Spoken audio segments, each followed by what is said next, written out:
ubukene buraryana, kubura uburyo biragatsindwa. Ibiyobyabwenge bitera uburwayi bwo mu mutwe n'ubukene. Benshi muri twe niba atari twese twashegeshwe n'ubukene cyangwa ibiyobyabwenge. Twasanze mu miryango 10, 7 muri yo ifite umuntu umwe cyangwa 2 bazahajwe n'ibiyobyabwenge. Umuntu yakwibaza tuzageza he n'ubukene? Kugeza ryari tuzahazwa n'ibiyobyabwenge? Inkuru nziza nuko u Rwanda rwubatswe mu kwishakamo ibisubizo. Hashize imyaka 5 tugerageza kwiga uburyo twarwanyemo ibiyobyabwenge n'ubukene cyane cyane mu rubyiruko.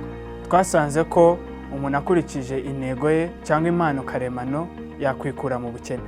Usanga no kurwanya ibiyobyabwenge ko bishoboka cyane.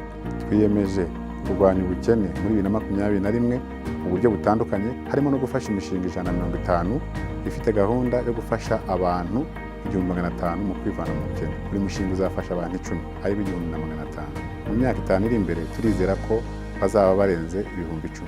Twiyemeje kurwanya ibiyobyabwenge dushyiraho amacumbi 5, rimwe muri buri ntara, kugira ngo acumbikire abazitabwaho bagizweho ingaruka n'ibiyobyabwenge.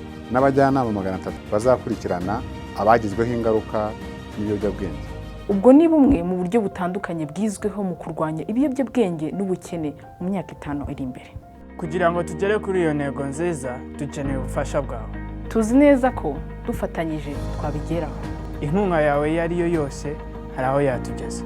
Inkunga yawe izakoreshwa neza kandi tuzabaha raporo y'uko inkunga yakoreshejwe. Dufashanye twe kongera kwicwa n'ibiyobyabwenge. Dufashanye twe kongera kwicwa n'ubukene. Twizeye ko tuzabigeraho. Twizeye ko tuzubaka u Rwanda twifuza rutarangwamo ibiyobyabwenge n'ubukene. Turizera ko tutazongera kurizwa no kunanizwa n'ibiyobyabwenge. Turizeye. Turizeye. Turizeye. Turizeye. Turizeye. Munyarwanda, munyarwandakazi, umusanzu wawe wadufasha kubaka u Rwanda rw'intego kandi ruzira ibiyobyabwenge.